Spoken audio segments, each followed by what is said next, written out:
to video 3 of the Highland cow bag. This time in this video I have now finished the embroidery and I'm starting to make up the bag into an actual bag. So come to my desk and have a see how I'm getting on. So that's all the free motion embroidery finished now. I've given it a press because of the level of embroidery onto it, even though I used a hoop, it does still have a slight tendency to ruckle a bit.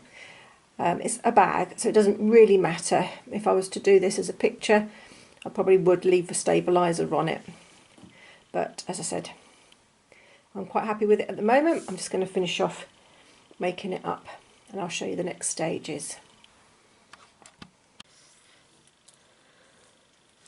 So I've got my panels. My panel was 40 centimetre by 40 centimetres. The base section is 40 centimetres by 30 centimetres, which is 12 inches, give or take. And then I've got these strips. Now they're going to be the decorative strips. And I like the selvage. People don't like selvage normally, but I actually do like the selvage. I think it gives it a bit of texture. So when that is stitched to the bottom, let me just put that like that, you'll see that it will just give it a little bit of a trim. So it will be stitched. What I'm going to do is I'm going to pop that along there. I'm going to tack that along there, like that. I'm going to straighten this up. It's not very straight. So I'm going to sew along this edge here. I'm then going to sew this over the top, like that.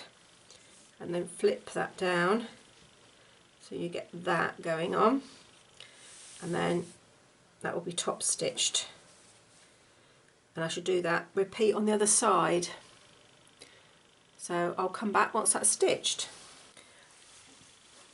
So I have now ended up with this. I've got the cow stitched on to the base, stitched on to the back of the design. Just to show you what it's like on this side. So I stitched, let me just double check that you understand that basically sandwiched this darker brown piece, stitched it down, and then I've top stitched it, and then I've stitched this top edge as well. So actually it's almost reinforced in this area, so it's pretty tough. So that's how it looks on the back. Okay. So what then happens is I'm going to stitch right sides together. I need to make sure that this matches up here accurately, like that. I can trim this down now to match up a bit better. And so what I'm going to do is I'm going to sew down here. And then I'll do the same on this side. I'll just sew down here. And then I'm going to box it. I mean, what you could do if you really wanted to is you could mark out a square and do a square. I've never found that's a particularly successful method for me. But this is the method I prefer. So I'm just going to trim this down here and then I'm going to sew. I'll be back once it's stitched. I hope you can see that now I've stitched it closed down there and down there. Treated the raw edges with the zigzag as well. I've now made, or not made, I've now cut, I should say, another piece of fabric, which is some good strong quality cotton lining. And I've just made it so it, once folded in half, will sit inside. Like that. That will sit inside. I managed to got a piece of material here that I can turn into a pocket. So I'm just debating now whether to, I think I might have the pocket going on like that. So what I might do what's quite, I consider it a cheats pocket to make it reinforce it. I sort of sew around this almost all the way around, and it's double thickness then. So I'll sew this separately, then I shall pin it on, then I shall sew it again. And that's a nice strong pocket, so you'll see what I mean in a minute. So I'm going to sew this around here, leave a gap somewhere to turn through. So what I've done is I've sewn, this is folded edge, sewn down there, left a gap, sewn, done a corner, sewn, and then all the way back up. And then what I will do is pull it through there, and that gives me some nice neat edges. I can trim that if I want, but I've sewn so close to the edge I probably don't need to.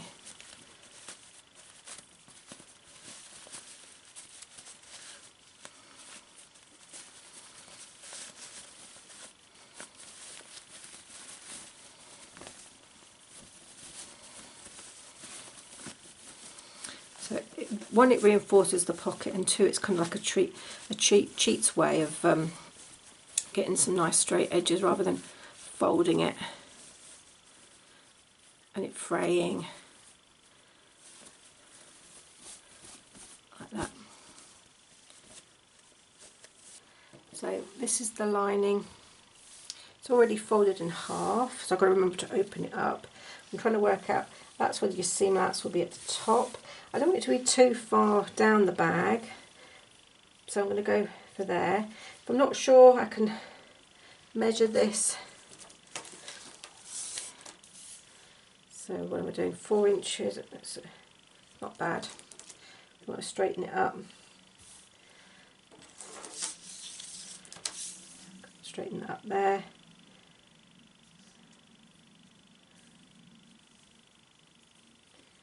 Might have it 4.5. Is that 4.5? It is. It's pretty straight, so I'm happy with that. So I'm going to pin that on there, and then I'm going to open it up because I don't want to be sewing through that second layer. And then I will just be doing a back stitch to reinforce here, down here, corner here, down here, corner here, up here, and then back stitch here. And I'll come back and show you. Okay, just to update, I've stitched all the way around there, so now I've got my pocket. I can now fold that over the top, and I'm going to be able to stitch down here and stitch down here, and that's the lining ready to go in the bag. I'll be back at the next stage. Right, the next stage is to box the base so it sits flat, and so the best way to do that is to open up that seam, that side seam, form a triangle that looks straight and equilateral. Hope you can see that that is the straight seams there, and the triangle is there like that. I say an equilateral triangle, I don't know if that actually is, but all the same it's a nice neat triangle. And I think what I'm going to do, I'm going to stitch across here, and I'm going to measure that, and that's coming out on my tape measure as 12 centimetres, just under 5 inches. It's up to you where you want to go. I'm going to sew that across there, and then I'm going to also repeat that process with the lining as well. So move that out of the way. Just do that with the lining, so you open up your lining, so you get a triangle in the base like that. Sometimes it's handy to have creased your base, and then you can feel your seam along the crease. And that looks like that's there, like that. And you could use a set square to make sure it's straight. I'm going to just do it by eye, and I said a minute ago 12, so that's going to be there. I'll grab my pins.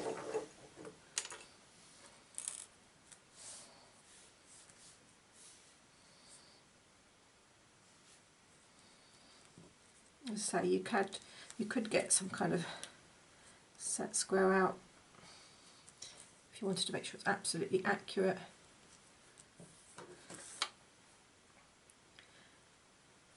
And that's where I'd be sewing. So what happens is, I don't know if you can see that, did I just do that completely off camera? Not sure. So I'll show you again, just because I did do it completely off camera. I've measured the 12 across here, and I'll pop the pins across, and then that should, when it's stitched, that should form flat base and a box corner, and I'll do that on both ends. So that's one end, and I'm going to repeat to this end.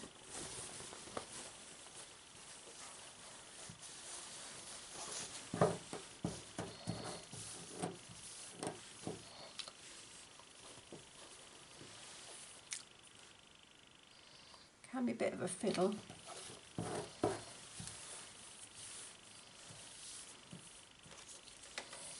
Measure the 12, make sure it looks straight.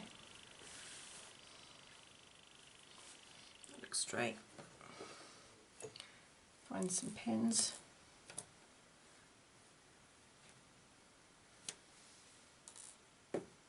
God, absolutely full of thread. It's like my pincushion, I think.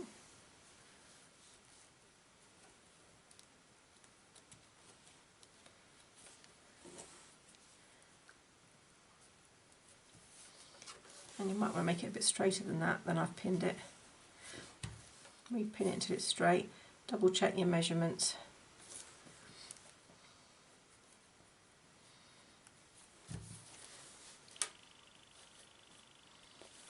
So I'm going to sew down there and sew down there.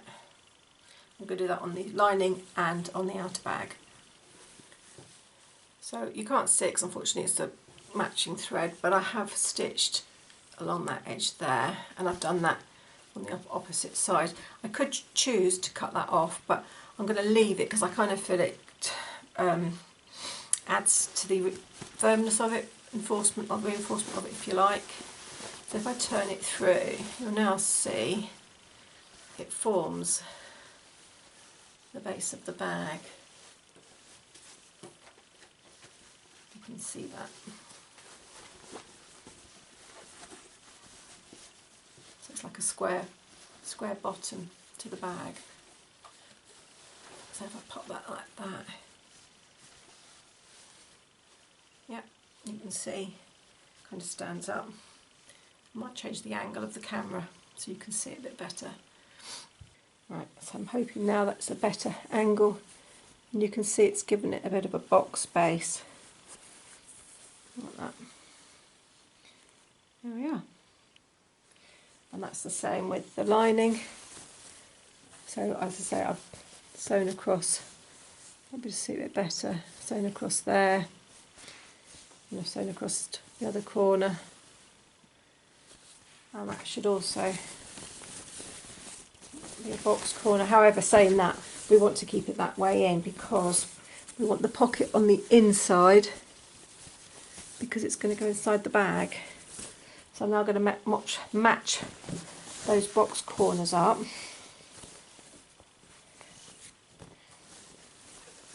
I'm popping the lining inside.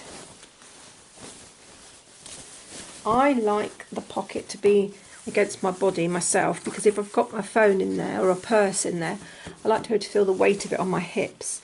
So I'm making sure the pocket is towards the back, not on the front of the lining, if that makes sense. I'm pushing that in and I'm matching it all up. Now, that's how I want it to look when it's finished. I could do one of two things. I could do it, turn it all inside out, and I could do right sides together, or I could fold these edges and I could just stitch. Decisions. I have to say, that's how I want it to look when it's finished, but it is easier if it's stitched right sides together, if that makes sense. So I'm going to do it right sides together. So let's pull it out, which means the lining has to go over the top of the cowl, but I've not changed my orientation. The pocket's still at the bottom.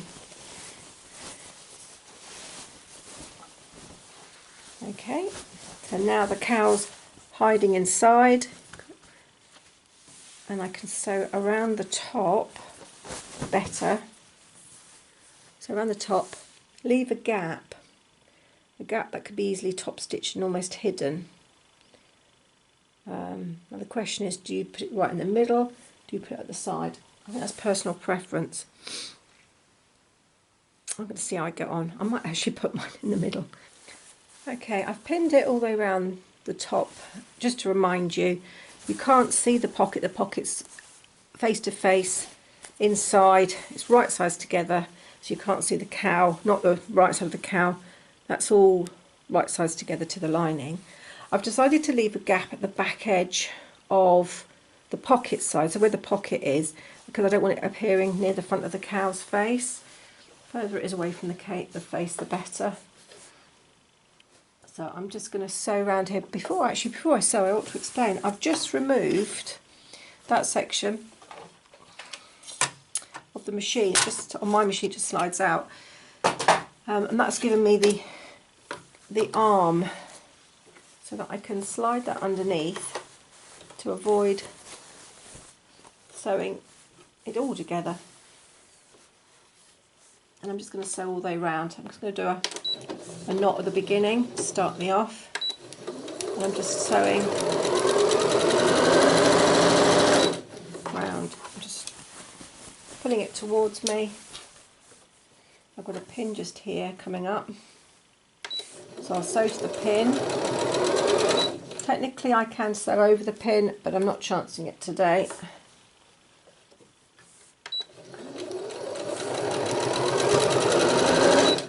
Now I haven't opened this seam up because I've pushed the other seam on the other side, so to reduce bulk.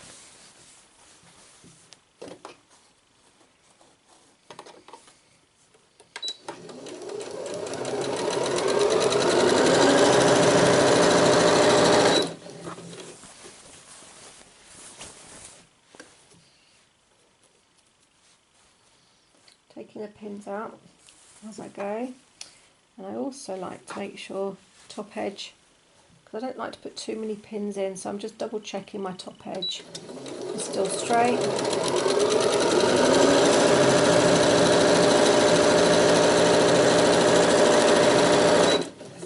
Again, I've got a pin just here.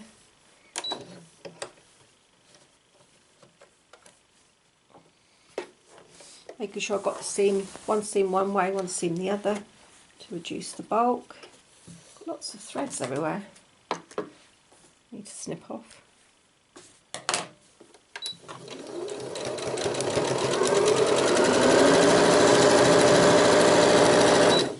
Now, as soon as I start to see the seam here, I don't know if you can see, you can't see because it's quite a close thread.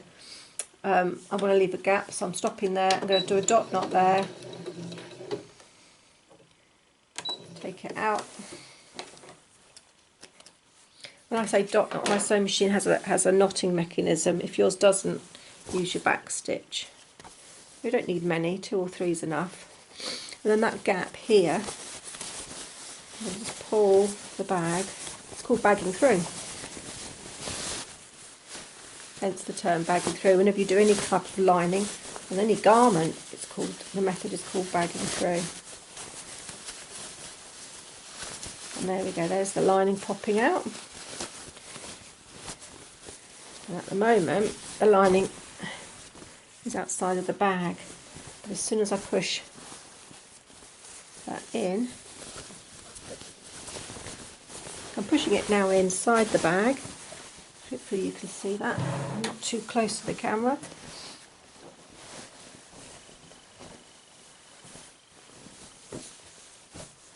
Voila, the bag. Now all we need to do is give this edge a nice good press and top stitch it. And you're saying, well, what about the handles? Well, if you remember, they were leather handles and they were riveted on, and that's something I've got to sort out. So that will be probably in the next video.